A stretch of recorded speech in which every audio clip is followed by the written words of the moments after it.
Folks, it's been another unique year for college basketball, and I don't mean the season that the Syracuse had, although that was the talk of me quite a bit this year. It's been an interesting year, and it was capped off with a couple of unique games. First, the UConn women going back atop the women's basketball world. Yes, Gino Auriemma and the Huskies win the title again. For UConn, it's their 12th title. And for Gino Auriemma, it's the 12th title. But there was one person that kind of put a little comparison there between him and the Wizard of Westwood, John Wooden. You know what? I mean, to me, there is no comparison. I mean, a lot of people kind of look at just the statistics, but they don't realize how different in personalities both Auriemma and Wooden is. People cared about Wooden because he cared about those guys. He cared about them as players and more importantly, as students. Heck, the pyramid of success that Wooden put in there when he coached at UCLA has become the norm for, any schools around the United States. Even Waterloo has used Wooden's pyramid of success. And you know what? Wooden was an all-around great person. Auriemma, he just seems like a prick, you know. Heck, sometimes, and I do not want to get people mad. It means some people just talk about, hey, how some Italian men can be. Hey, he came from Calabria, Italy. He's an emigre from there, and he didn't speak any English when he came here to the United States. Of course, he learned how to coach the game, and he's coached it great. And yeah, look what he's done with the Connecticut women's team. But you know what? Hey, they sometimes say how arrogant some Italian men are. And I am not throwing shade on it, please. I live in a town where there's a lot of Italians, and I do not want to anger them. But there's some people who know what I'm talking about. And Auriemma is a great example. You know what? I can't wait till he retires so somebody can get in there and hopefully, not be such a prick. But I won't say any more about that. Heck, Florida with a big last-minute win over Houston. And they survived the last-minute heave by the Cougars. And I just wonder what it is with Houston. Why is it when they get to the title game like they did during the days of Phi Slamma Jamma, why can't they win it? Back in the days of Phi Slamma Jamma, they probably had the best all-around basketball team. Yet, they couldn't beat North Carolina State in that magical game, and they couldn't beat Georgetown. Hakeem Olajuwon, Clyde Drexler, and all of them were a team, but yet they couldn't win the big one. And what was it with this function that was going on for Houston basketball? Why they deny access to Olajuwon?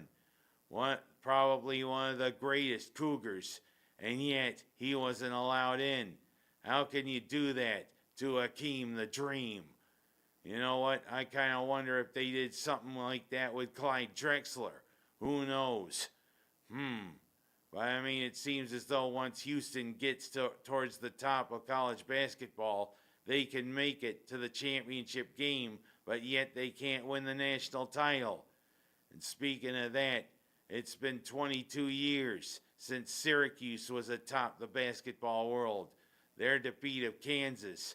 And of course, this year it's topped off with Carmelo Anthony, one of the big members of that team, going into the Basketball Hall of Fame. Gonna be quite a year for Melo. Not only going in there, but seeing his son joining the Syracuse team. And hopefully, with some of the recruits that are coming out of the portal, including the top overall portal recruit, who's from Georgia Tech, maybe this will be a year that Syracuse can be proud of. and get rid of the stink from this past year. I kind of wonder about the big dog, Eddie Lampkin. He entered the portal, but I think he's just doing that so he can get to another year of eligibility. Because, his first years were in the aftermath of COVID. But you know what? If Lampkin can get another year, maybe come out of the portal, come back to the Orange, maybe we'll see. You know what? Some of these recruits, the recruits that we got coming in, you know what? Maybe it might be a good turnaround year for the Orange. We'll see. It's going to be an interesting summer and interesting off season. Let's see what happens with the Orange basketball team. And speaking of Orange, big win in lacrosse over the defending national champions. Yeah, Notre Dame came into the Dome. And yes, Syracuse, Joey Spallina, and Gary Gait led the Orange to a big victory over the Fighting Irish. And as we head down the stretch and on the horizon, our old friends from Ithaca, our big rivals, and the team that is ranked number 1 in men's lacrosse is on the horizon. It's always a big battle when Syracuse plays Cornell in lacrosse, but it's going to be worth even bigger this year as we head down the stretch toward the lacrosse playoffs. Let's see what Gary Gait, Joey Spallina, and the rest of the Orange men's lacrosse team can be. Speaking of lacrosse, I just saw the number that Macy Muller, who's our local legend, and also, she's only a junior, but already one of the top scorers in Section 5 history. The number she will wear when she joins the Orange in a couple of years. She is going to wear 44 for the Orange women's lacrosse team. Macy, that is one big number to live up to. You know the significance of it to that university. Syracuse, it is a legendary number for football and a legendary number for basketball. And you know what? That is probably going to become a big number for you. You are a special young lady, Macy Muller. Just live up to that number. I know you will. You come from a great family. Let's see what you can do. And I am going to also talk a little bit about, baseball. There's been a lot of talk about those torpedo bats. A lot of people are wondering, are they the new thing? Are they legal? Of course, Aaron Judge has gotten off to a hot start using it for the Yankees. Of course, the Yankees have gotten off to a hot start power-wise. Well, of course, there's the continued debate about those torpedo bats. You gotta wonder, what is Major League Baseball and Rob Manfred gonna do something about it? You know what? It's been a pretty good start to the Major League season. Let's see. And last but not least, I am going to talk a little bit about this thing with Haley Steinfeld. She is the fiancée of Josh Allen. I don't know what to believe.